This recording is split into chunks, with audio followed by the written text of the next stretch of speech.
Hindi yung luyang bundok. Luyang bundok talaga sinasabi ko. Ayan. May laman ito eh. Ayan, may laman yan. Luyang bundok. Ginagawa ko, inaano ko sa suka yan. Lalagay ko sa suka. Luyang bundok ko ito. Ito.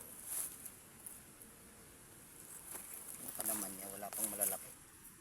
Maliliit pa lamang. Ginagawa ko din, nahalo ko sa suka. Ginagayat-gayat ko. Ito siya. Ayan. Maliliit pa yung laman. Yan po. Amoy luya. Luyang bundok po itong ginagawa ko dyan. Ginagayat ko, nilalagyan ko ng nilalagay ko sa lagayat. Gayatin ko, lagyan ko sa suka. Wala pa siyang ganong ano eh. So, kaya nga lang luyang bundok ito. Tumutubo lang sa bundok. Pero malasa po siya pag nilagay mo sa suka. Malasa. Wala, maliliit pa yung kanyang laman.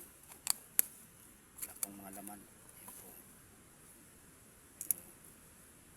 Maliliit pa yung laman niya. Luyang bundok po yan. Malasa po ito eh.